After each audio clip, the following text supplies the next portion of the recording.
Good evening, everyone, and welcome to SocialFlight Live. I'm Jeff Simon from SocialFlight, and we have a great show for you this evening.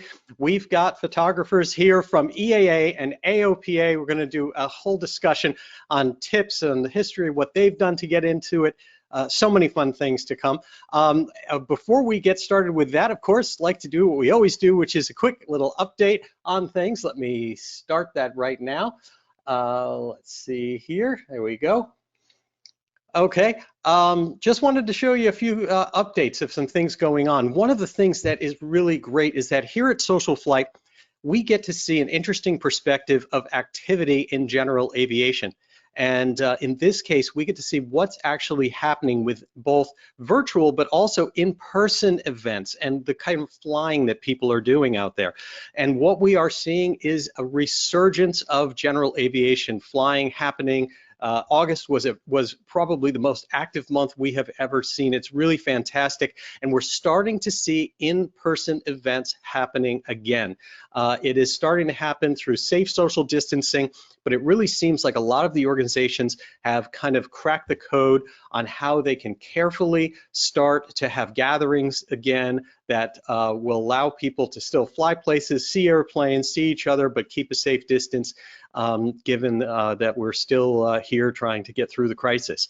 And one of the interesting things that's an example of that, on September 18th, for example, Whip Air is having a poker run, a really cool event that they're going to have going to different destinations there, collecting a hand and seeing who wins by collecting, of course, hands of cards and getting the best poker hand that you can in that. And so those types of activities are happening, and even though things like some air races have been canceled, some of the events are actually still happening, but just not in a way that are being scored. And so anything that gets people out and flying, supporting our industry and supporting having people be both current and also proficient in their flying is really a good thing. And of course, that's why we're here at SocialFlight. So be sure to check out socialflight.com and the free SocialFlight mobile apps for Apple and Android devices. You will start to see all of these thousands and thousands of events and destinations, things to do, places to go. And we continue to do that ourselves with every adventure that we do here at SocialFlight. So very, very cool stuff with that.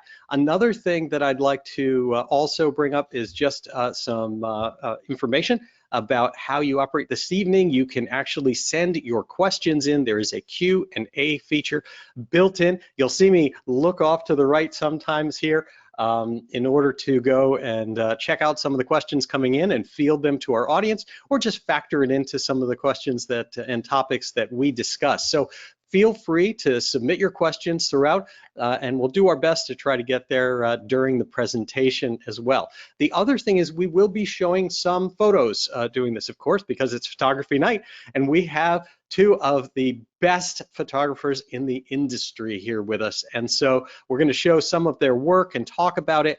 Now, when that's happening and we are on camera, if you're on a mobile device, you can swipe back and forth to see those images versus seeing us on camera. If you're on a PC, you can grab and size the screen. So some people have had questions about how they can see the image larger versus seeing us, and there are controls to do that, as well as to ask us questions. So with that, let's get started here. I'd like to begin by introducing Mike Pfizer, a senior photographer at AOPA. Let me send a little camera request over for Mike. And Mike started his own freelance photography business back in 1984, contracting with aviation manufacturers and other Wichita area businesses for both location and studio photography. His editorial photography background began with Flying Magazine in 1985, and in 1988, Mike joined AOPA as a freelancer and was eventually hired as a staff photographer, and since then he has enjoyed hundreds of national and international assignments. Currently, Mike and his wonderful wife, Alice, enjoy rural living outside of Derby, Kansas. How are you doing, Mike? Thanks for joining us tonight. Very well, Jeff. Thanks for having me. Really appreciate that. And let's bring on now our next guest of the evening as well, and that is Scott Slocum. And let me flip over here. And now Scott's love of aviation and warbirds goes back to attending CAF air shows when watching B-17s and Mustangs in the skies of Harlingen, Texas. Scott has been a professional aviation photographer for over 15 years with over 100 magazine covers to date. And he's been shooting for EAA since 2015. Scott started flying when he was 19 years old, has about 4,200 hours of flying, and his company owns and operates two 58 Barons, specially equipped for air-to-air photography and film. He's a native Texan, lives in Dallas with his wife Catherine and daughter Taylor. He is president of Aero Marketing Group and photographer for EAA. Scott, let's get you on board here. There we go. Oh, we had you and lost you for a second. Sorry about that. There we go. There, gotcha. There, now we've got everybody on board. Hey guys, thank you so much for joining us this evening. Really excited. We appreciate that, and looking forward to this. Is my first time doing this, so we'll see. I'm being this side of the lens, so we'll see how this works out. Really, so both of you guys are usually on the other side of the camera, right? You're on assignment all over the world. Is it? And I mean, tell me a little bit. Let's start with you, Mike. How did you actually get involved in it, and what became kind of your focus? What really kind of drove you? Well, I knew from the age of 15 I was going to be a photographer, so I was kind of passionate from the beginning, and was lucky enough in the late 70s to work at a color print lab. And one of the clients was a fellow named Paul Bowen, and I think everybody's familiar with Paul's work. And eventually, Paul hired me as an assistant. And I treated Paul as kind of like college. So I was with him, I think, 3.5 years. And 1984, I started my business and was very fortunate that I landed an account like in the first week. Wow. So I really didn't have to struggle that much. I was very lucky. Wow. So a combination of kind of getting into photography early and then making that remarkable connection to Paul Bowen. I mean, there aren't many people out there in the world whose signatures you actually recognize on the photos that they take. Scott, how about you?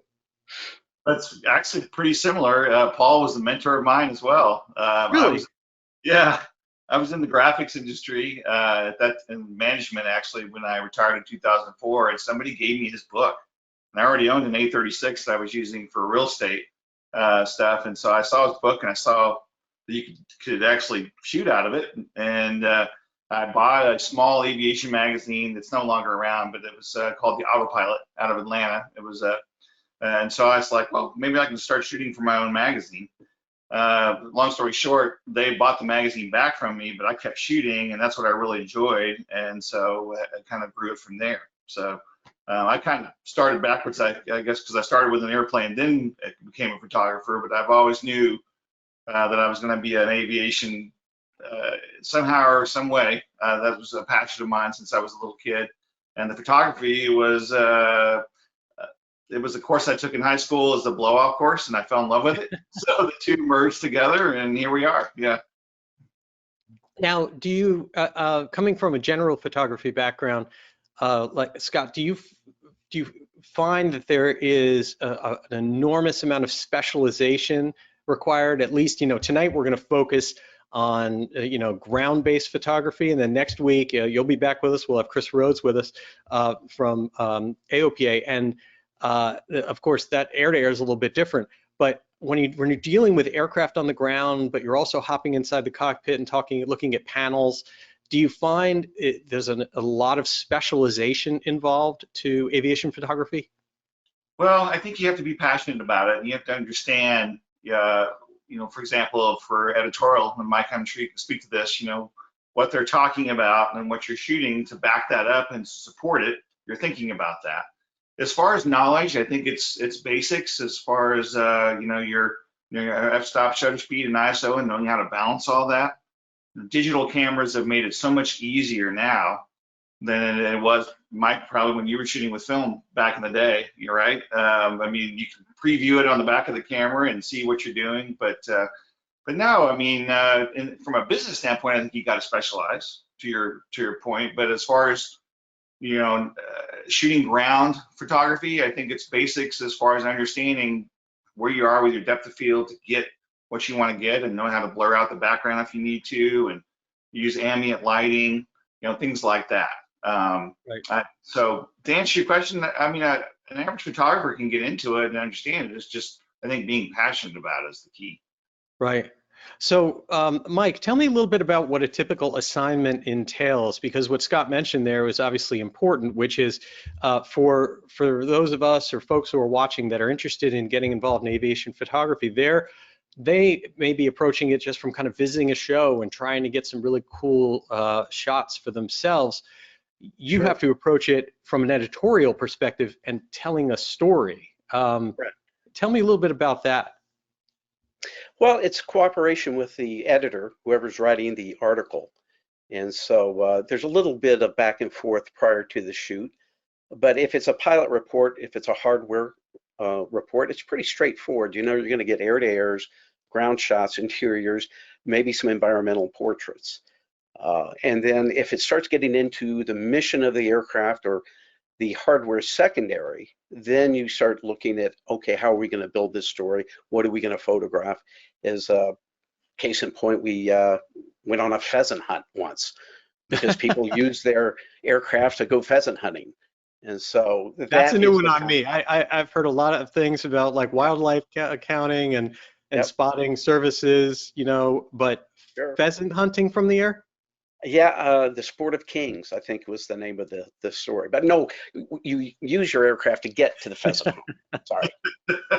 But yeah, I mean, it's pretty straightforward, as Scott says. I mean, it's the basics as far as knowing how to handle your camera. And then choosing your time of day is very, very important. And then also knowing more about what's going on the airport, how to talk to linemen, how to get an aircraft positioned when and where you need it. Those are things you just get with experience. And so to an amateur, I would say hang out at airports. Yeah. And if you see a nice looking airplane, offer to photograph it for free. And just get out there at the golden hour, as they say. Yeah, so I mean, we're going to get to some of the things about equipment, kind of some how-tos and things like that. But I'd like to start by mixing in some of the photos. I know each of you sent me just a very, very select small group of photos that you've taken, and I have to say, from both of you, they're striking, and it really is impressive. And I'd like to kind of hear a little bit of some of the stories on it, and so I'll go kind of back and forth. But let me start here. I'm going to see if I can bring on one of these. Let's see. We'll start with the, oh, there it is. Let's start with this one right here. So now, Mike, this is from your folder. If this is showing correctly on here, can you see those? And this looks like this one is what, a 55 Baron. But there's a story. Oh, a twin bow. There we go. Yeah. I can see the door handle now on the back. Oh, bad for me. Yeah, there you go. This is a great example of that low light that I was talking about. This is just after the sun has gone down. And the owner and his dog was part of the story, but it was really about the aircraft. And so this was just a new way of presenting the airplane with the owner. They were actually playing. And I said, hey, why don't you go in the background and start running around, and there you go. Interesting. And again, this has also got quite a bit of Photoshop work done on it, which is typical for most of my work. Right, and we'll talk about that a little bit as well as we get into it. Let's switch from this over to one of Scott's now. Certainly, here's an iconic image, if there ever was one. A P-51 Mustang, obviously doing a flyby. Tell me a little bit about this particular story. Yeah, so, and it's hard to talk about this because there are so many good ground-to-air shooters out there, and it's not really my forte, but I have a deal where it's called Aviation Adventures, and we had a group go out to a friend of mine's place, and he has a private box airfield, and so I got to do some shooting with this Mustang that just got restored. And the big thing is on the ground, shooting in the air, a lot of guys are always trying to get that full disc. And so I was like, okay, well, let's give this a try here. Because in the air, that's what I do, but on the ground, it's much more of a challenge. But I got close to one here. So, but yeah, again, we set this time up like Mike was saying, where it's the end of the day, it's the light's low. My big thing is contrast, color, then composition. And so seeing that, we were actually on a hill overlooking the runway. So being able to look at that and see him come by at your level while you're standing on a hill like that was really fun. So that's kind of what this shot was. Tell me a little bit. One of the things I've noticed from both of your photos is that the height that you take a picture, it seems to make all the difference in the world of how that picture comes out.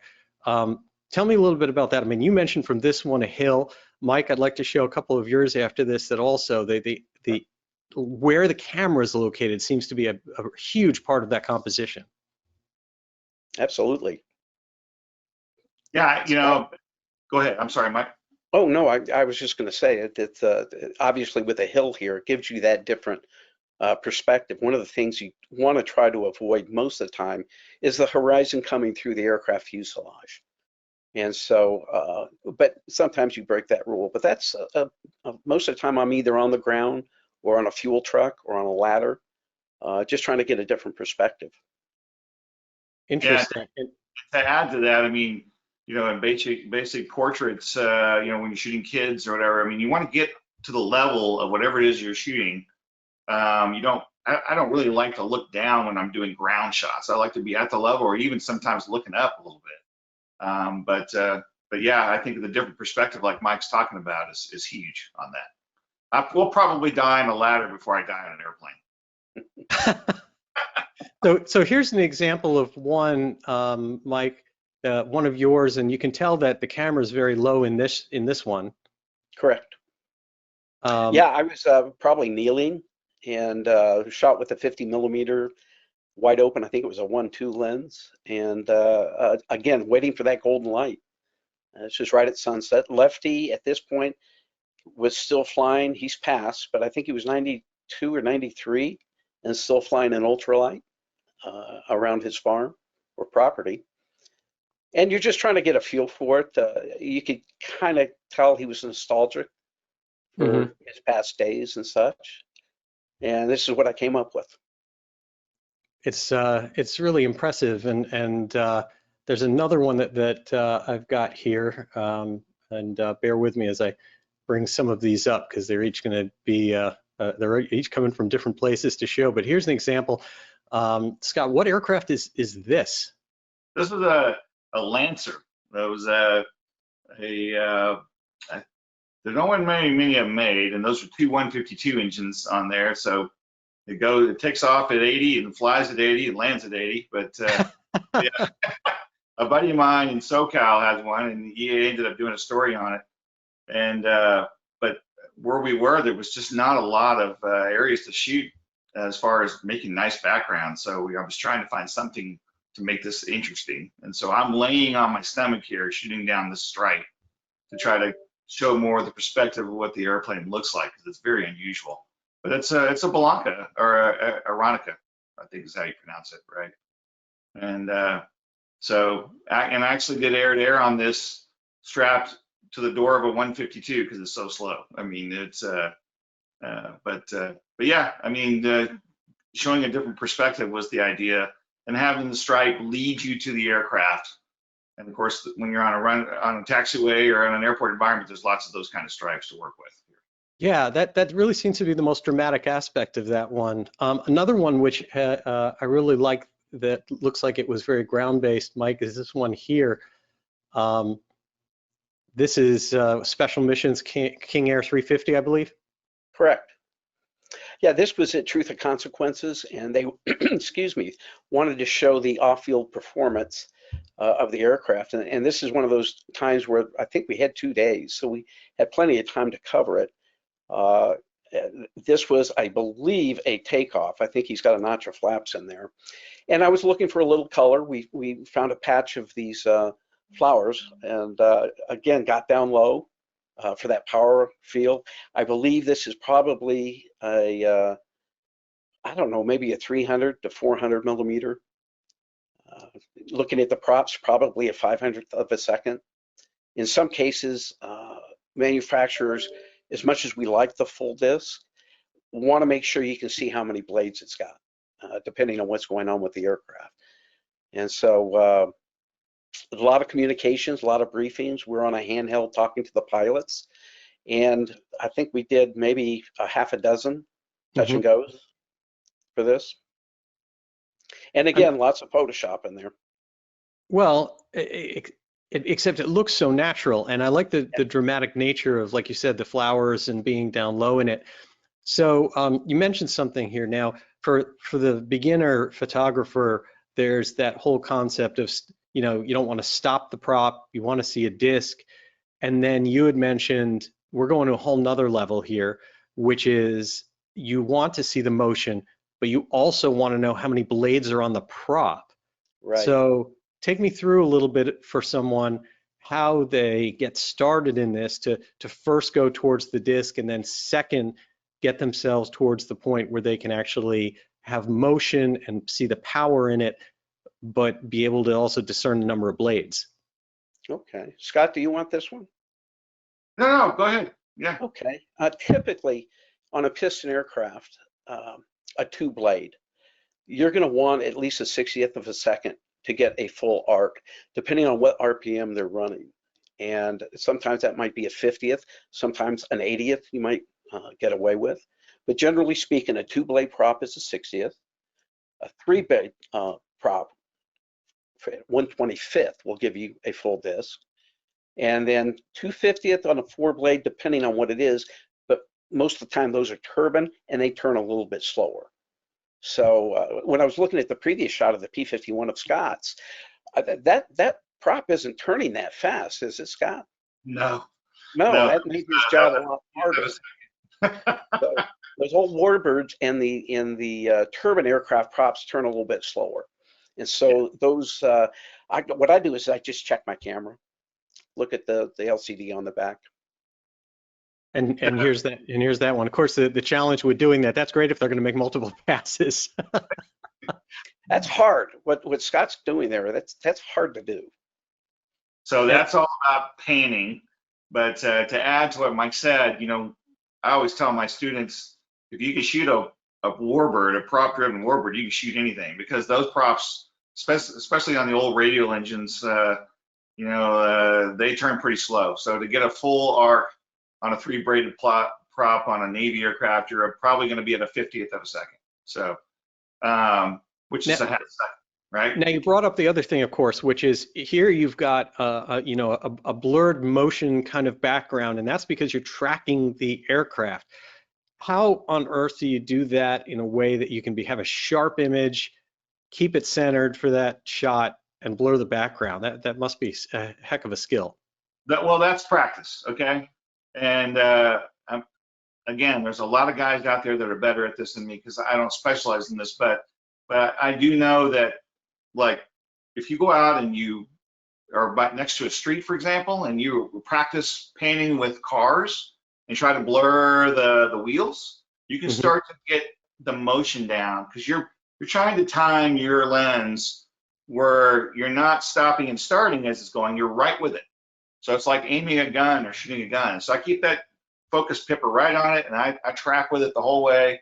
And a lot of guys shoot machine gun mode, what I call it, but I'm doing this the whole time, because I'm kind of resetting every time I'm shooting on that. But the other thing too is I'll set whichever direction the airplane's coming in, I'll set 45 degrees to that, so I can just twist at my waist as I'm tracking around on that. And the other thing I tell my students is if you can't see the markings on the prop, the yellow on this one, or like on the King Air, there's not really a lot of value in trying to blur that this much, because it's a low percentage shot, right?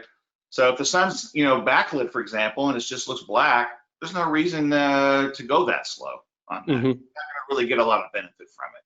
So as the airplane moves, so I've got my finger on the shutter, and as it's coming across, and now it gets sideways to me, like the other shot you have that I shot where it's more sideways. If you want to pull that up, I'll show you. Yeah, let's get one of those down. I know he's in here, and we'll go back to some of these other pictures in a minute. That guy. So at this point, the shutter speed has gotten quite a bit faster. There's still enough to where it's blurring the background and the prop, but I went from a 50th to I'm probably 125th here, by way of example. So, you know, it wouldn't benefit to try to get a full disc on this shot because your side, you know, the airplane's profile, you're not really going to see it. So I think that when you're shooting, you know, I don't know about you, Mike, but I shoot in shutter priority. Yes. And, right, okay. And so that way I'm adjusting the shutter speed constantly. When I'm either whether I'm doing air to air or I'm doing motion stuff on the ground.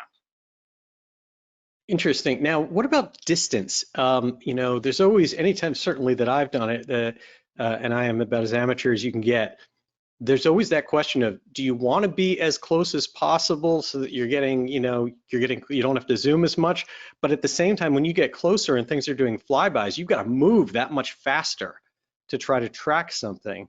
Any thoughts on that?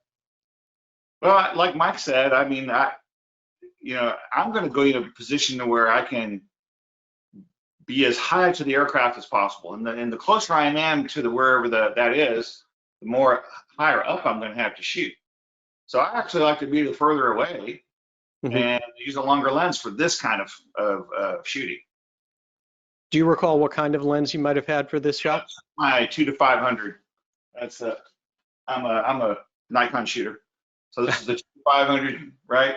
And it's a great lens for that, and not too heavy, not too expensive, and it does great for that kind of work. What does not too expensive generally mean on a lens for the rest of us? Well, you remember, Mike, back in the day, what would a 500 5.6 cost? Well, I don't know. I just rented I think the newer 2-400 Canon, and it listed at 8,000. So yeah. I don't own one. That's what rental houses are for. I think around 3,500 by way of example, and I would do like Mike did, and I would rent one if I had a commercial project that was a faster lens than this. But for overall doing air show stuff or print, it does fine. Yeah. So here's a good example, another one of kind of altitude and height on one. And Mike, this is one of yours, and sure. Obviously you're shooting you're shooting very high. So we talked about a couple different things. One of the ones before, we were shooting very low on the ground level. This is a pretty cool shot up above. Yeah, we had a cherry picker, and gosh, I'm thinking maybe 25 feet up. I probably would have wanted to go up a little bit higher because you see the far winglet on top of the aircraft there starts to look like an antenna. But interesting. Because of the nature of what we were doing, this was the angle that I could get, and we shot this maybe 30 to 45 minutes after sundown. Yeah, so it's the light level on this, and I know that there can obviously be a lot of editing on it, but the lighting on this is really fantastic. Something else that comes up in a lot of these photos has to do with the way that the light itself appears, the way the landing lights or the strobes appear. What is it that generates kind of that star effect that you see? That would be your iris on the camera, the blades of the iris, and depending, it might change from lens to lens. On this, I'm not sure we're getting a whole lot of that. I guess on the runway lights, you're starting to see a little bit of it. I think there's a couple others here. We're going to go back to some of these others. Yeah. I know that there's, let me go find one of the ones. There was a few in here that had, there's a great example of one right there that's about to come up. Yeah. For everybody. And actually, that was shot probably 5.6, maybe f8. So it's not as pronounced. I think as the more you stop down, the more pronounced it gets. So tell me, so just to clarify, what kind of settings or what kind of equipment would you recommend for someone that actually get this effect if they're photographing an aircraft kind of twilight? Well, yeah, I think you'd want to stop down a bit. not shoot wide open, though you still get some of this effect when you do shoot wide open. It depends on each lens. This in case, I think this was probably a 70-200 with a tele extender on it, a 1.4 tele extender. And my guess is I was probably at 5.6 or f4. And it also has to do with how bright the lights are. There's kind of different things that take an effect there. Scott? Well, I mean, you could go with a star filter. Remember those? Oh, gotcha. Yeah.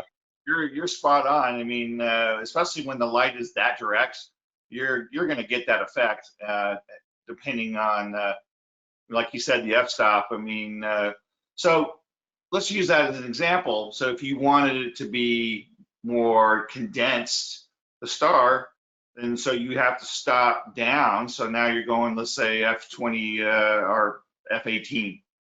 So now you have to compensate either with your shutter speed's locked in, right, for your props, and now it's ISO. Follow me? So you have now you've shut it down.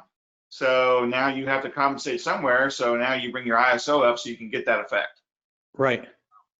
But interesting. you know what I'm saying? So, but yeah, when the light's this direct, normally you're going to get that regardless. And one thing, I don't know, Mike, do you shoot manual when you do these, or as far as focus, or do you autofocus?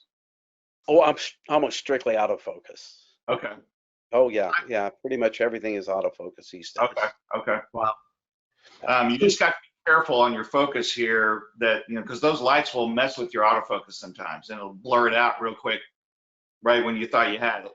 So, what I do is I narrow down my autofocus quite a bit, and I'll put it, in this case, I put it on the windshield, and so that way it's not affected by the lights hitting it. Right. Yeah, that's a good point. You can adjust how many reticles, for lack of a better word, are in your autofocus screen. I use a very specific type group, and that's where I place it. I'm constantly working my selection of autofocus around in my viewfinder.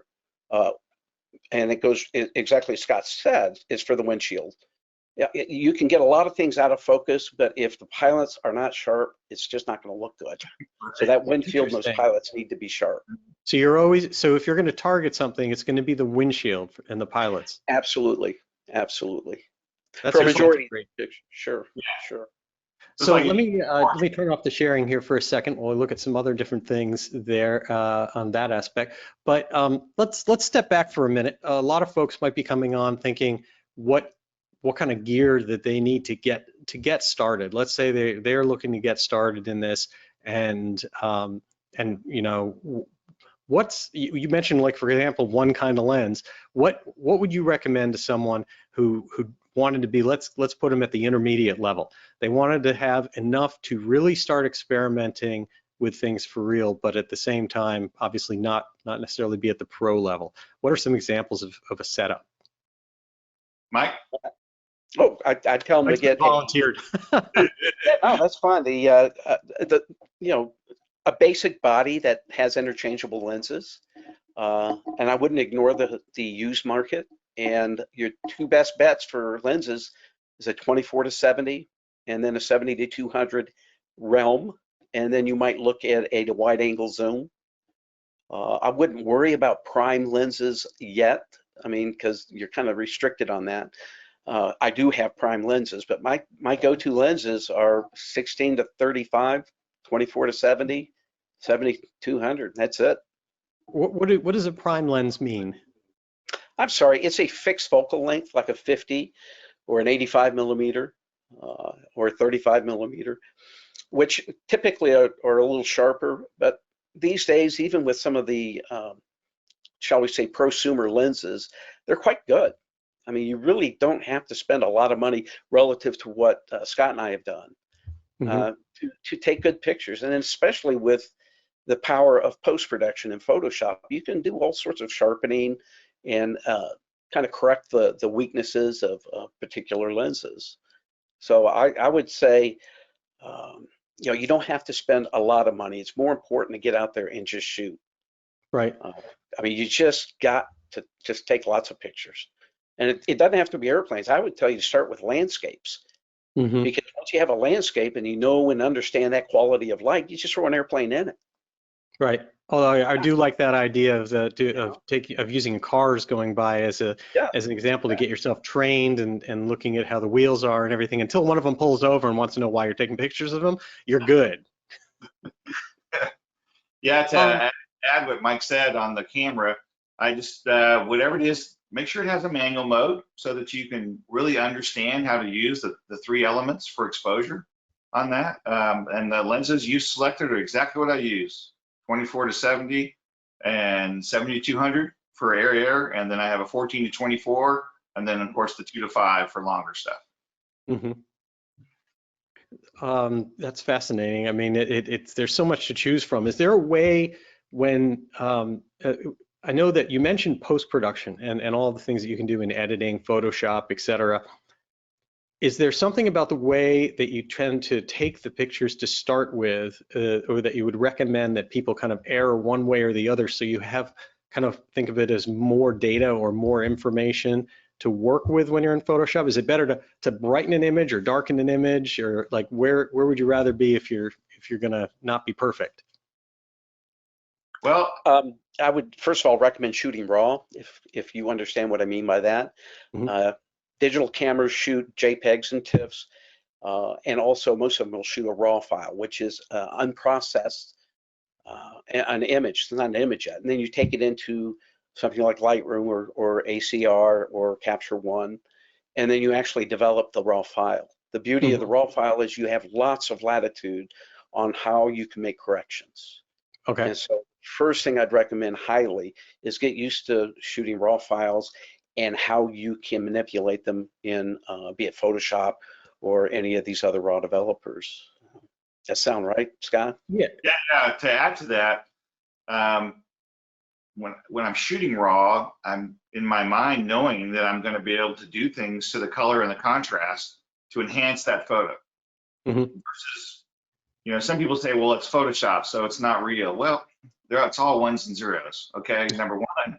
So number two, the raw file has got so much information you can pull it, and this is the artistic part of it. You can pull it however you want it to go for color and contrast. And that's the Hmm. beautiful thing about being able to shoot digital these days. So make sure you get a camera that can shoot raw. I would definitely agree with that. Right, and I think most mid-level. I mean, if anyone's spending up $500 to $1,000 on a camera, whether it be Canon or Nikon or something, I think they all pretty much would do that. Is that correct? I would think so. Yeah. Hmm. Um, so now I guess one of the things I was getting at in that is there's times that that you have to figure out, well, I've got a lot of light. Let's say you're doing interior shots, and I'll look for one of the ones from you. You've got a lot of light. You're either going to be dark on the on your instrument panel, or you're going to be or you're going to lighten that. You're going to be too light with whatever's coming in through there. What would give you the most to go back to your desk and work with it later? Is there any advice to people on that? And I'll find one of you've got a great shot from inside a cockpit here I'll bring up. So, and Mike, you know this, I mean, part of our job is, we're shooting detail shots of these aircraft, right? And we don't always have the best conditions to work under. Um, you know, so as a working photographer, I'm always looking for ways to get quality, but be able to do it faster. And so I started experimenting more with ambient light, and that combined with the capabilities of the cameras today, with the dynamic range and HDR, you don't even really need to bring a flash anymore. I mean, it's pretty incredible. So I use this shot as an example for somebody who didn't have a big flash setup or really didn't know how to use flash. We pulled this 172 underneath the shade of a hangar door, and we pointed the tail into the sun, but was still in shade, but you still have enough ambient light coming in. I sat in the back seat and framed it up and exposed it. So I always expose slightly dark and bring it up so that I have something to work with on the highlights. I don't know, that's just my opinion on it. But the reason why I did this one is because the other factor that we're running into is with more of these digital screens, Mm-hmm. right? So in order not to compete with it with the flash, And it was taking a lot more work to try to work around that. But then when I started shooting ambient, it was like, oh, it's very simple. The lighting, the amount of light coming off the screen and that you're using for the panel, if you were just to stick your head in there, you're like, well, that's going to be too dark. But with the nice new cameras we have these days and shooting raw, you can pull a lot out of an ambient image. Now, one of the questions we got that someone came in is there a difference between raw and fine, or what is that? What does fine mean on a camera having to do with that? So he's probably, or that person is probably looking at JPEG. So you have JPEG fine. Okay, so that's not raw. Okay. It's not raw. Yeah. And then some cameras have raw, like you can shoot in 12-bit or 10-bit or 8-bit. Okay, it's just the amount of information that the camera's capturing on that. Right. You add to that, Mike? Yeah, I mean, I got to be honest, I have not shot anything but raw, such as a JPEG, in decades. I mean, occasionally I'll shoot raw plus JPEG, which gives you both files if there's a quick turnaround. But I can't remember the last time I set my camera on JPEG. Right. It's just, No, that definitely makes sense. So this picture, again, going back to this instrument panel, this is a great example of something that a lot of people might want to do for themselves if they want to take some shots of their own aircraft. You mentioned a few different things there, and I want to make sure that we get the details on it, which is, in this case, you put the cockpit under shade, but you had the tail out into the sun in this particular case. Can you take us through any other tips or anything else about the equipment for someone that wants to get a nice beauty shot like this of their panel? Yeah, so one temptation is to go too wide on it. I was using the 24-70 here, but I was probably about 50 millimeter. So I moved back a little bit to get everything kind of squared up. I mean, you can correct that stuff in Photoshop, but anytime I don't have to go in Photoshop, I don't. So, just, you know, what you're doing is basically trying to get as much light in there without it being direct light. Right. And that's why we're setting it up that way. If you moved it further in the hangar, for example, it would start to get darker and darker. So being out on the very end of the hangar, you know, the hangar door is like a huge softbox light. And you for all kinds of shooting. There's an example in there of a guy in the cockpit of a Skyraider, and that's all ambient light. There's no flash. This is ambient light as well. So I wanted to kind of communicate that to your folks that you don't have to have a really huge, expensive, or complicated flash system to get nice interior shots. It's just a matter of positioning the aircraft. So here's an example of obviously a display. On when you're shooting these, what's the tip? I mean, in so many cases where I've experimented on something like this, I can't for the life of me get rid of the glare that's on the screen. How do you do that?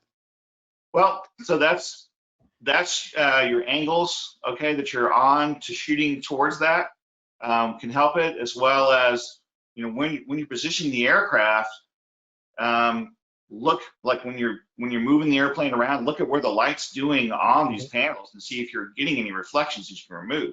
Another thing too is like I'll have a black cloth with me, and I might need to set it on something to keep that reflection from reflecting on this. Right. I've put my shirt off before and used it to block a reflection. You know, I mean, whatever. You guys must wear a lot of black when you go to shots there, because I noticed that these pictures, you're not in any of the, there's no like, arm shadow or like, obviously there wouldn't be, but it's so easy to try to do that. And you're like, I can see a piece of the camera reflected somewhere or something like that. And I found with flash that I was fighting that more and trying to eliminate hot spots than with the ambient. So that's why I like going that route. So that's the one I was we and this used is to the one you were talking about also? Like a 6-foot piece of black cloth all the time. Always, yeah. Yeah, you had it all the time. But now with these glass panels, it's actually a lot easier than back in the day where you had all those separate little pieces of glass. So interesting. And tell us, Scott, a little bit about this one. Well, this guy actually was the last. So let me see if I remember the story right. He flew this very Skyraider that the Kavanaugh Flight Museum now has, and he flew it out of Vietnam to save it. It was the last official USAF mission with a Skyraider. Oh. And so he was reunited with the aircraft at this event. So we got him up in the cockpit and took this picture, and this is all ambient hangar light coming in. And it was just one of those special moments. You know, he's got glasses on, so if you were trying to light it with flash, you'd have to be thinking about all that kind of stuff. But with ambient, it's not near as complicated. So in a moment like this, where you have a very short period of time to get something done, then you got to get on it. And ambient, it's great for that. But knowing that, when as far as positioning the aircraft ahead of the time before they put the guy in the airplane, knowing what the light's going to do to predict it is important for that. This is. And is this the same one? This same aircraft. Mm-hmm. Now, there's a couple others in here I'll flip through that you've got. We'll talk about composition in a moment, but you've got quite a few where you've done, in this case, the sight, and in this case, ECI cylinder. Can you tell me a little bit about this? Yeah, so this was just an example of when you're doing detail shots of aircraft is really drill down into the details. Try to, this guy was really proud of the fact that he had chrome valve cover heads, and it was kind of a cool deal. And so I went ahead and really drilled into it. And it's okay to let the depth of field bleed off here to accentuate those details. That's kind of what this example of this was. And then the other one with the doors up, I don't know if you see that. Yeah, right here. So, and Mike, I'm sure you've experienced this. I carry the long lens with me for situations where, for whatever reason, I need to blur out the background, or just to be able to create more emphasis on the subject on that. But this is an example of trying to emphasize what the cool factor of this airplane was. That those gull wing doors, the way they fold up. I got the lighting on the side to kind of emphasize the smooth shape of the fuselage, and so that's why I kind of use this. But it's our job as photographers to make the detail stuff interesting as well on that. So that's where the fun becomes to me, to get in there and really try to create something different to look at, a different perspective, if you will. Right. Well, and I bet you a dime on the dollar that prop didn't accidentally just stop in that position. That's right. I mean, those are the things you do. You walk around, you prep the airplane, right? Yep, exactly. Now let me switch gears here. I'd like to talk a little bit more about the storytelling aspect of this. And I know that, let's switch this one to, let's see. There we go.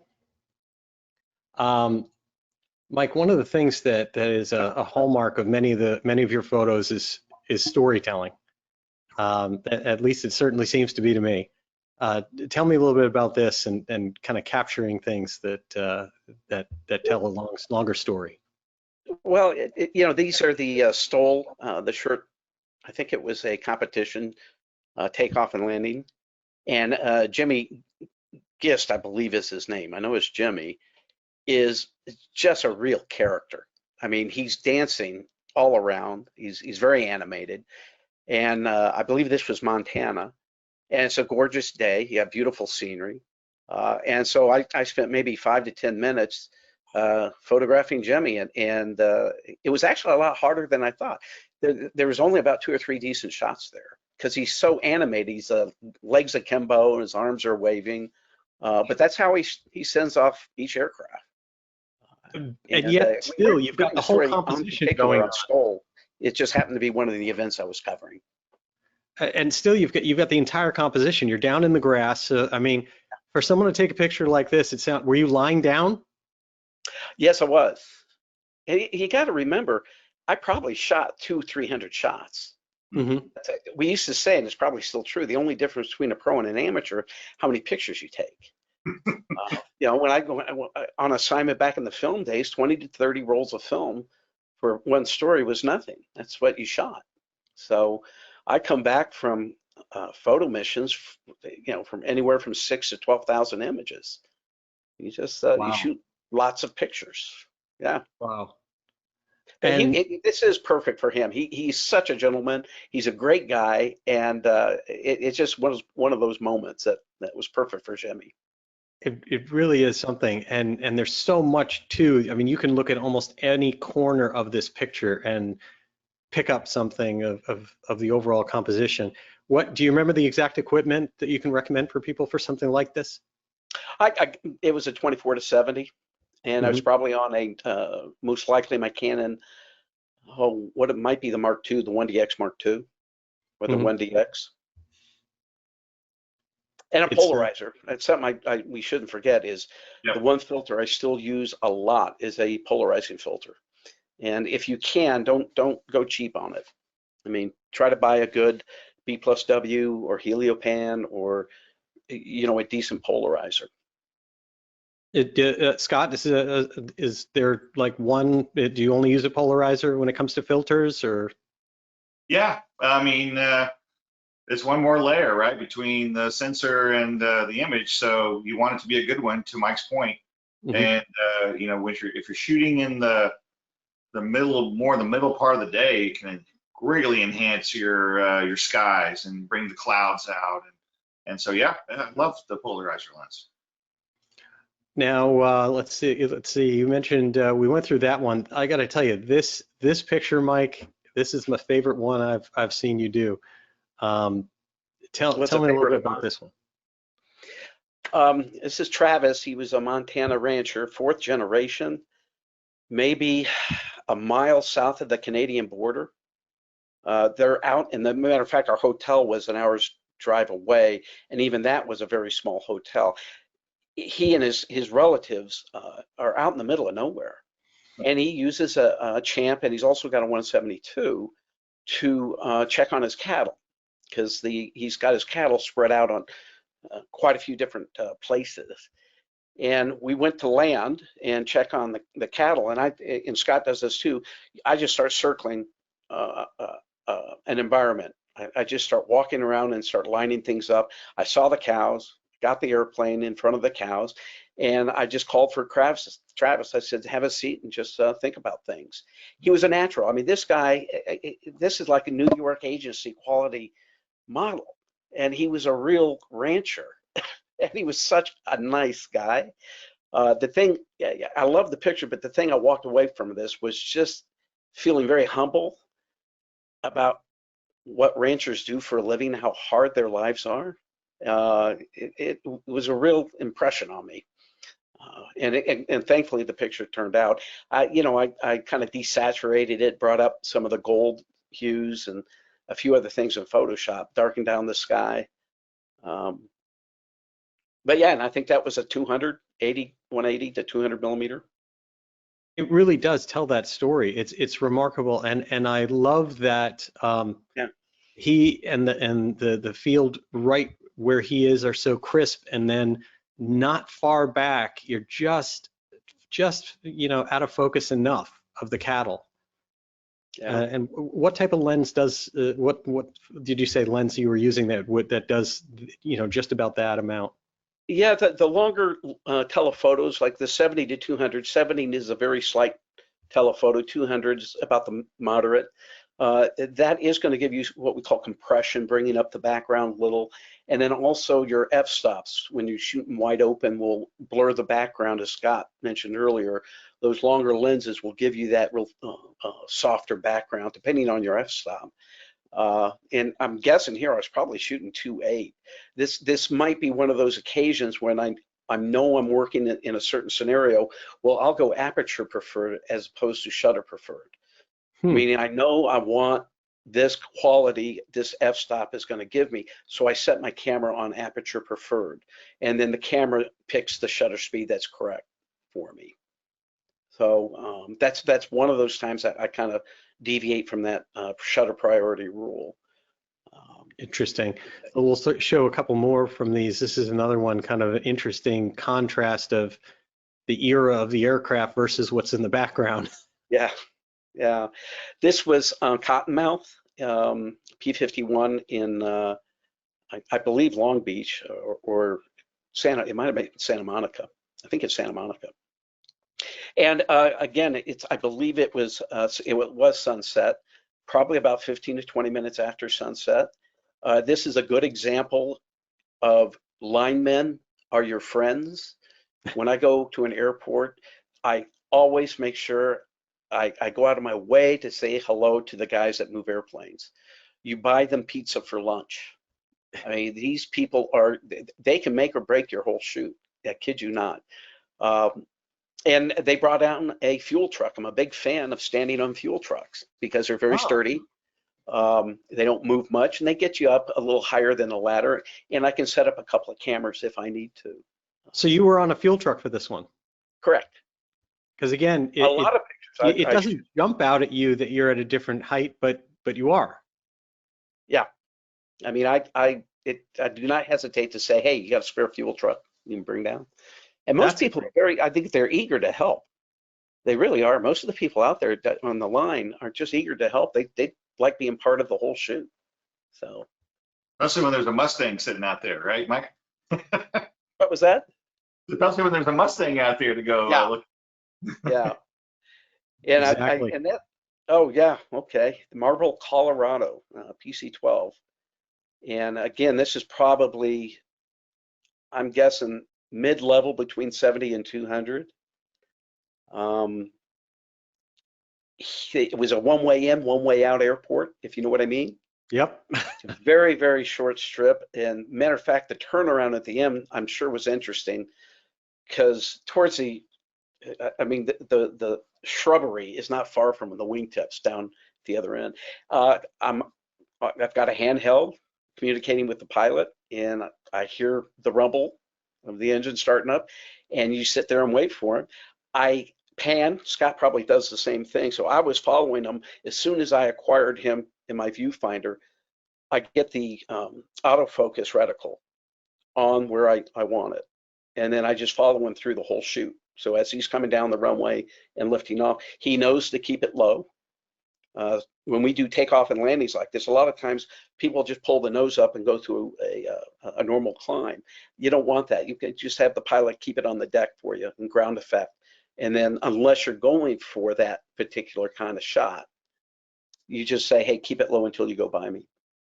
Right. And it worked out. And this is another good example. It was an overcast day. It was not a pretty day. You can still shoot. You know, this is very heavily manipulated in Photoshop, the color, the background, the darkness, in contrast. But again, I have no problem shooting on overcast days. I love them. Yeah. And Scott, you mentioned you do an awful lot of work also post-production in Photoshop and some of those other ones, right? Yeah, probably not as much as Mike's doing, and it just depends on what the publisher likes. So some publishers don't like you to do anything to them, but yeah, I mean, what's great about the software now is you can really enhance the skies. And the colors and the contrast it's great. Excellent. And last one from you, Mike, here is looks like a collection of Fokers. Yeah, Javier Arango collection in Southern California. I forget the city. He's passed. I think he died. He died flying one of his aircraft. And this is one of those times where you spend maybe an hour and a half, 2 hours arranging the aircraft. You know, parking aircraft, pulling them in, trying to figure out what fits where, and then waiting for the light to change. And so I knew it was going to be well after sunset because I wanted the hangar lights on. I wanted to be able to see into the hangar. So this might be an hour after sunset or even a half hour after sunset. It's almost dark, but the camera doesn't see it that way. Right. How often do both of you use tripods compared to hand holding?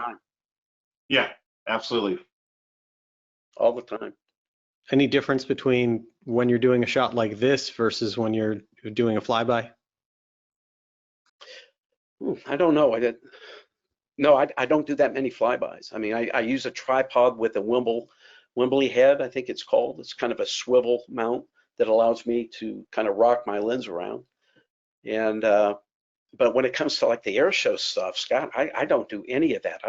I I think guys are hand holding, aren't they? Yeah, it's very difficult to track. Now, I do a lot of video stuff too, and you have to use a tripod with a lift head on that, and that's a whole other conversation.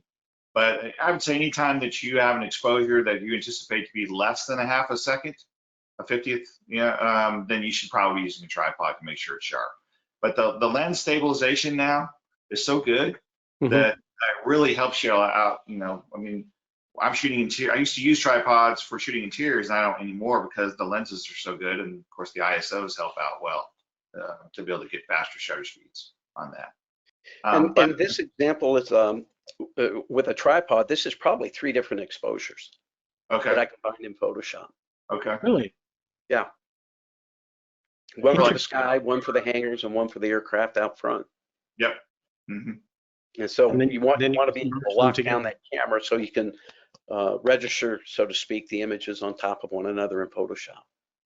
Fascinating. And the other aspect is depth of field, right, Mike? I mean, in order to get everything sharp, you're going to have to be a slow exposure to get in this low light, right? Yeah. So I heard a bunch of different things mentioned there. Lastly, on this particular photo, first of all, you shot multiple exposures. Those different images are just done in one. Can the camera do that? Oh no, I bracketed probably 2 stop brackets. So I shot what the camera said it thought it should be, then 2 stops open and 2 stops down. Okay. And all the time I'm looking at my histogram, which is a kind of an exposure indicator on the back of the camera, to just see where my values are dropping. And am I going to get good detail in my shadows? So I then start with what the camera's told me, and then I start walking all over the place based off what I'm seeing in my histogram. Right. So in this, gosh, I might have shot 150, 200 images. Wow. As the light was changing. Yeah, I'm constantly shooting. I'm just constantly shooting. I may have used that sky might have been earlier in the event, like just right after sundown, and the hangar interiors may have been 45 minutes later. Wow. So it's fascinating what goes into it. And you both mentioned the difference between reality and the final pictures is dramatic. It's so much different than maybe what it looked like when you were there and what you're able to create, both by what you shoot and what you create afterwards. And you're both just such outstanding photographers. It's so wonderful that for all of us, when we open those magazines every single month, it's your work that we're seeing. So I'd like to wrap up with, just from each of you, a few thoughts that you've got maybe for beginners. For those people now, again, who are looking to make this, we've all been locked down. It's time for everybody to pick up and get a little more serious about a hobby. And let's say now they're ready to go, and they want to, when we have the next Air Venture, which is going to be the biggest one ever, with all that pent up demand. We want a bunch of people are going to want to get out there and come back with photos that are going to last a lifetime. So Scott, let's kick it off with you. What are some of your kind of takeaways for some beginning photographers? Well, you mentioned Air Venture. I mean, that's a great place if air shows are a great place to do shooting, do the ground stuff or in the air. That's one of the places I started, was EAA, shooting their air show, and they have volunteers. So you join EAA, you go out there, and they look for volunteers to help them with content, because they have a massive amount of content to do that. So I would start at air shows. Now I know they're not going on now, but I mean, go to your local airport and sit at the fence and watch airplanes go by and practice shooting them. Get to know the airport staff, like Mike was saying. They'd be happy to help you come in there. So yeah, I mean, you got to shoot. It's stick time. Exactly. Get out there and shoot. Mike, what are your kind of top thoughts there for beginners coming in? Well, I think on top of what Scott just said is also look for local EAA chapters or even Confederate Air Force chapters if you're looking for different kinds of airplanes to photograph, and be willing to do it for free, and be willing to work hard at it. I would also say watch a lot of YouTube training videos on photography, Photoshop, or whatever programs. There's all sorts of data out there, and get out and shoot. Get out and shoot. Don't be afraid of asking questions at these airports. just walk in and say, hi, this is who I am and what I want to do. And you'd be surprised how many people want to help. Absolutely, it's really really amazing, it's so impressive. I appreciate both of you. Thank you both for joining us here on Social Flight Live. Mike Pfizer, senior photographer of AOPA, and Scott Slocum, president of Aero Marketing Group, and of course photographer for EAA. Next week, of course, we're going to have part 2 of this, where we're going to focus on air-to-air photography. Scott, you're going to be back with us, and then we're going to have Chris Rhodes here from AOPA. We're going to talk about what it's like to strap on the aircraft, get locked in there with the big doors open, and start shooting from the air, from coordination to equipment to composition, all the different things that go into that. We're going to take it airborne next week. So again, thank you both so much for joining us tonight. It was really fantastic to get that look at what it's like to be one of the top aviation photographers, and what tips and tricks you use, and hopefully just a few tidbits for folks out there that they can take away and just use to get started moving to the next level of aviation photography for themselves. I just want to say to everyone else out there, of course, like we said, next week we're going to be airborne for photography, and then following that on Tuesday, September 22nd, SocialFlight founder Tyson Wise will be here with us. Really going to be an interesting story of how he founded SocialFlight, what's going on, and what is coming next for that company. Tuesday on the 29th, of course, we're here every Tuesday night, and we've got Barry and Brian Schiff. For all of us who grew up with watching Barry Schiff and learning about all the different videos, and his son Brian is following his footsteps in many ways, and they'll be here. And then on October 6th, we have Van's aircraft founder Richard Van Grunsman will be here, and boy, you talk about experimental aviation. You can't get much higher than someone who's put more aircraft into the air than anyone else with Van's aircraft. And so again, thank you so much, Mike and Scott. I appreciate everything that you do for us. We see you every single month when we open up our magazines. And I'd encourage anyone out there, if you have questions, send them to AOPA, send them to EAA. I'm sure that they can get through to these guys, and you can get some additional answers. Thank you both for joining us tonight. Thank you, Jeff. All right, Take care, and Scott. to everyone else out there, blue skies.